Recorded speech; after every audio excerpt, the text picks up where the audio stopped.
Now that all five guys are in the fold officially, just how good do you feel about the class? And I remember you were sitting up here when you got hired. I remember you were wearing a suit and tie, at your introductory presser, and you talked about, hey, I'm going to recruit high schools because Arkansas is a different kind of job.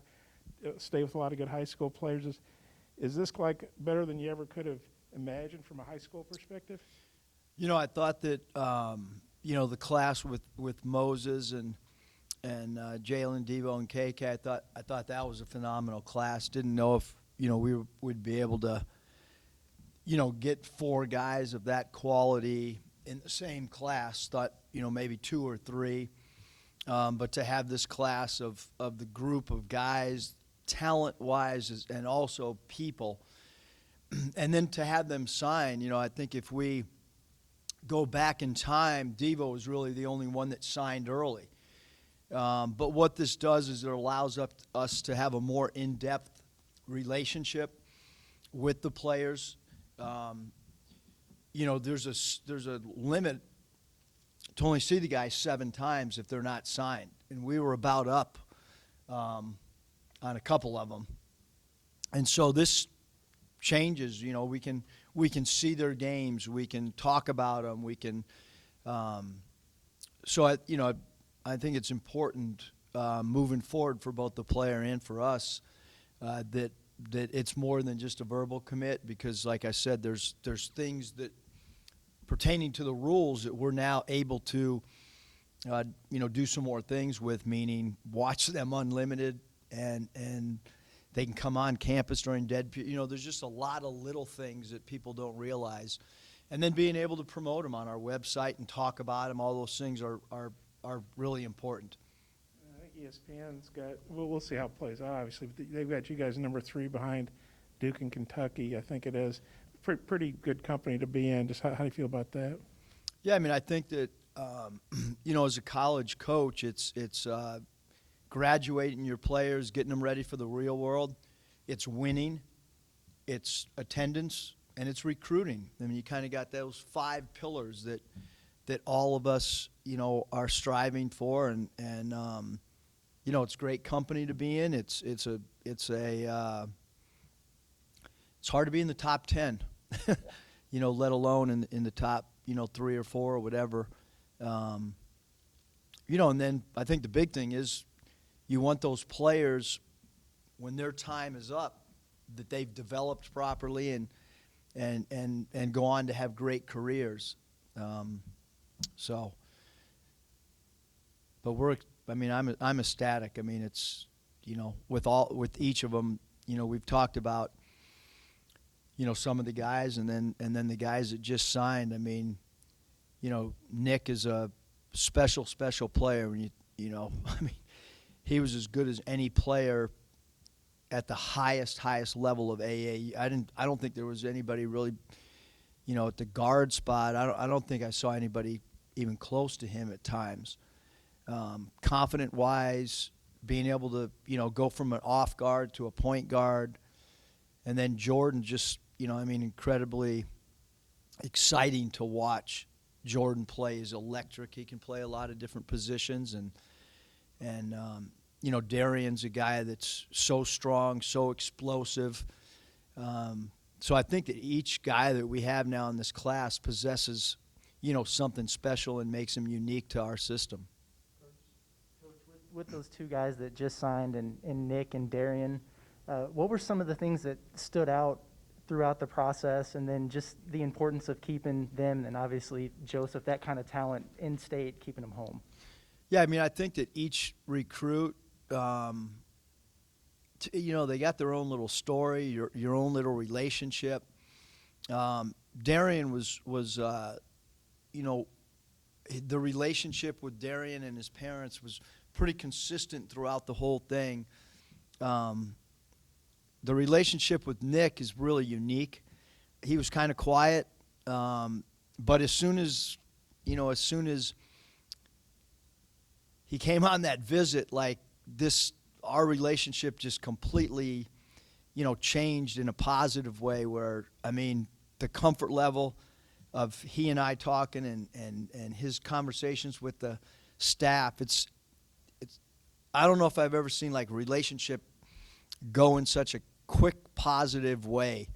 You know, because sometimes it's conversations when you're recruiting. Some of them are great. Some of them are a little more, you know, you're trying to pull things out of.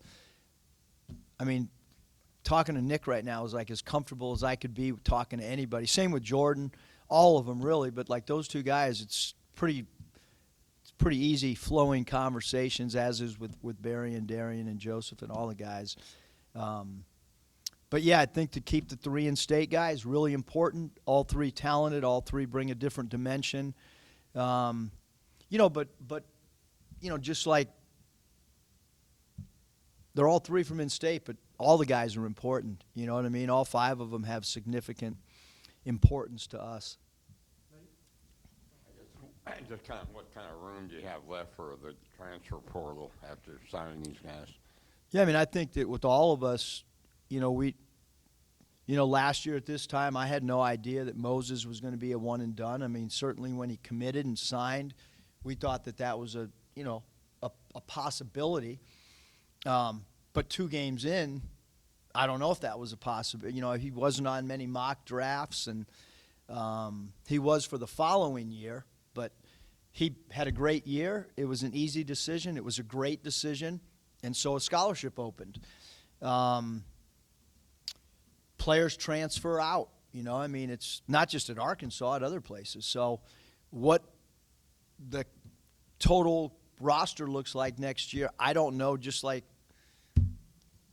everybody in the SEC doesn't know what their roster is going to look like. I mean, you look at all the SEC guys that transferred and went to other SEC schools. I'm sure those coaches at that time, this exact time last year, had no idea that they were going to be playing somebody twice in their own league. So I have no idea what the roster will look like, Nate, because I don't think anybody does in any sport right now, especially in men's basketball. So that's just a truthful answer. I don't know what. We'll have transfers, I'm sure. Obviously, there's a transition period from high school to college basketball, and it's a little bit different probably for everyone, but I guess something that stands out about Darian, we've all seen, you know, his bench press videos on Twitter. From a physical standpoint, he looks like he's ready. How important is that for an incoming freshman? Yeah, I think it's, you know, Moses was ready because of his length and his basketball IQ. Darian physically is, you know, has a body of a college player. I mean, I can tell you right now, like Jordan, if he walked into any SEC school, he's as athletic as anybody in college basketball. And Nick is as smart as any player I've ever seen. He's really similar to like a guy like Moses from an IQ standpoint, but even plays a different, you know, position. And he can score the ball right out of the gate. And Barry Dunning's a really great passer, and you know, Joseph's a guy that getting reps now, being fully healthy, is going to be really important for him this year. He's obviously playing without the knee brace, which I think is going to be really important, that he gets a full season, you know, feeling comfortable without having that brace on. So I think each of the guys, you know, bring a dimension that's going to be impactful. Coach, I'm curious if you remember specifically the moment where things clicked between you guys' staff and with Nick, and when you thought maybe things were trending the right way. I think as soon as, you know, when we got on campus after the first day, I felt really, you know, like good. You know, we hadn't had a chance to, you know, he came really, really early on when I kind of got the job early on, and then with COVID wasn't able to. But I thought with Nick, certainly after that first day, his dad throughout the whole process, I thought his dad was really open communication-wise. And then with Candace's mom, you know, I hadn't really had much conversation with her until they were on campus, and she was really, really, really easy to have a connection with. And you know, I think from a comfortable standpoint, it's been really cool, Scotty, to see how quickly, and it's not just me, I think it's, you know, the assistant coaches feel the same way about the connection, and the camaraderie of talking and being around them. When you got the job, did you know that the state of Arkansas had such a surplus of talent, high school talent, or when did you realize that it could be a major source for y'all? Well, the minute Hunter called, it was important for me to do as much research as I could. And I mean, I'm a basketball historian, and at the age where, I mean, I know where Marvin's from, I know where Sydney's from, so it's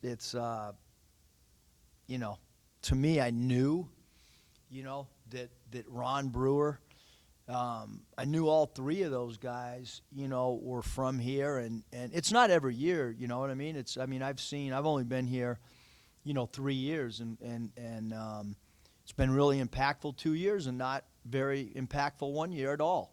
So and I've done enough history to see that, there's going to be some peaks and valleys with classes, which is great because it kind of times everything up perfectly, to be honest with you. Like, we're pretty stoked that it was, Moses' class, then it kind of peaked, and now we got another group. So to me, it's awesome, So yeah, I mean, I knew that, and that I think that's why people recognize that this is a really good basketball job. Well, a two-parter, if that's okay. 5 guys, so basketball. Could you envision putting these guys on the court together? I mean, do they sort of have a skill set that, you could put them on the court together and they'd be a pretty good team? And then also, like I say, 2 years ago when you're sitting up here and talking about, hey, I'm going to get transfers, I'm going to sign high school kids too, because Arkansas is a different animal than other places. Could you have imagined signing a class this good by your 3rd year? No, I don't think so. I mean, I think that we were hopeful, to recruit, in the top 20 in the country. I mean, that was, and then have a couple years in the first 4 years to be in the top 10 or something around those. But look, I mean, we ended last year starting 3 freshmen, which is a lot on a good team. It's not a lot if you're an average team. Anybody can start 2 or 3 freshmen if you're a 500 team. But when you make an Elite 8 with those guys, and then, I think that, we have a good team this year. We had a good team last year. No one knows how this year will unfold because every game's hard and every season takes on its own. But there's reason for great excitement for next year too, which is a good thing. But yeah, I mean, we wanted to recruit at a high level, Bob. I don't think anybody really knows at all until, you dive into the thing. And Moses was great for a lot of the staff members that were at Nevada. Moses was really good for us to see a one-and-done player who's a lottery pick and how he can impact the team and how a freshman can lead you to an Elite 8 and be the leading scorer. It was good for me at my age to coach a guy like Moses. Like, we got to go get more guys like that, and that's why this class is what it is, because we understand the significance. And also, transfers, quite frankly, are being completely over-recruited right now. There's a lot of mistakes in the transfer market, a lot. And it wasn't that way 4 years ago, but now a lot of Power Fives are going after transfers that probably aren't Power 5 players, to be completely honest. And so the high school market, and we made a conscious effort a year ago that let everybody else go chase the transfers and let's try to get involved in some of these high school guys. And I'm happy that we did it that way, to be honest.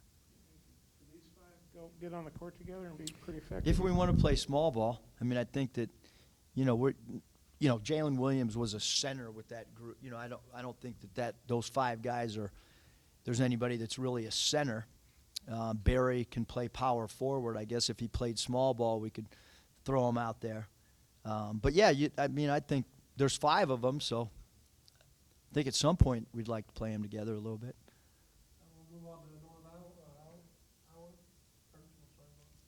Coach, I guess Northern Iowa took a couple losses out of the gates, but I think coming into the season, everybody thought they were going to be pretty good. What have you seen from them and the challenges they pose coming in here Wednesday? Very well coached. They cut extremely hard. They're an NCAA tournament caliber team. We got 2 neutral site games coming up after this. I hope we have a good crowd. We need a good crowd. They have a conference player of the year type talent in Green. They have a center, number 50, who, in my opinion, is as good a passer as I've seen. They run offense through him. He can score the ball as well. They're one of the most oldest veteran teams that we will play all season long. They're smart. They cut hard. They cut from the corners hard. They run a lot of elbow DHO actions, dribble handoffs. We're going to have to guard that. They'll run pick and rolls with Green handling the ball a little bit. They were banged up injury-wise their first 2 games. They're now back healthy. And, Bourne, their starting point, he didn't play the first 2 games, and now he's back.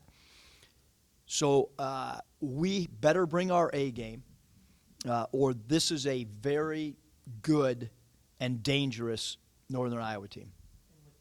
Green, obviously, he's coming off of a hip surgery, but to still be named the preseason conference player of the year, what does that say about him, and what stands out about him as a player? Great scorer, crafty, can score it off the bounce, can shoot threes, comes off hard off dribble handoffs, and then they got guys cutting from the corners.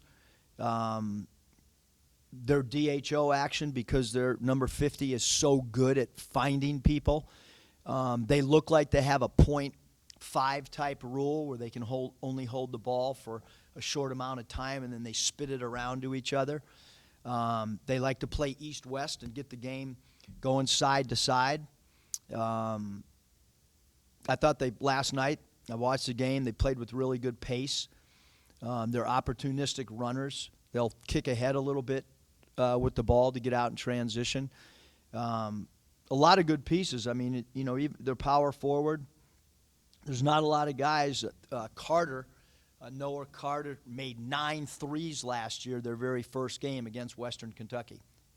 I've coached some really good shooters. I've never had a guy make 9 threes in a game. None. So guys that are in the NBA right now that are known as shooters did not make 9 threes in a game. So, and he doesn't even start all the time, Carter. So a lot of problematic matchups that we're going to have to try to figure out. Because Carter at the 4, like I said, he doesn't always start there, and 50 at the 5 spot, and Green, and then you got 2 point guards that are really, really smart, crafty, and willing passers. Yeah. Okay, so it sounds like, that they're a different team than the one that lost the first 2 with having more guys, hands on deck. Would that be a fair statement? Yeah, I would say for sure that's more than a fair statement. They're really good. They are. I mean, just like last year with the Abilene Christians and Oral Roberts, we'll see how this all unfolds. This team's really good. And, we scheduled them because we thought they were a team that could win their conference. Obviously, they got some other good schools in their conference, but that's what we think of them. I think their coach is one of the best coaches in the country, and they're really good. Go ahead, Nate. About Vanover, did he get a start after the last game? Yeah, I'm not going to ever, as long as I'm coaching here, say who's going to start and not start unless I come out and tell you guys that, hey, this is what we're doing, because we just got done, Nate, talking about matchups and how we want to. So I'm not just Connor. I mean, I said Jalen was going to start. Jalen's going to start again. I just don't know what we'll do matchup-wise, and we're going to, we didn't practice yesterday. We'll practice today. We'll have 2 units out there, see which people handle their dribble handoffs and their offensive space, and then try to figure out, what we want to do to play a little bit better than we have out of the gate. Thanks, guys.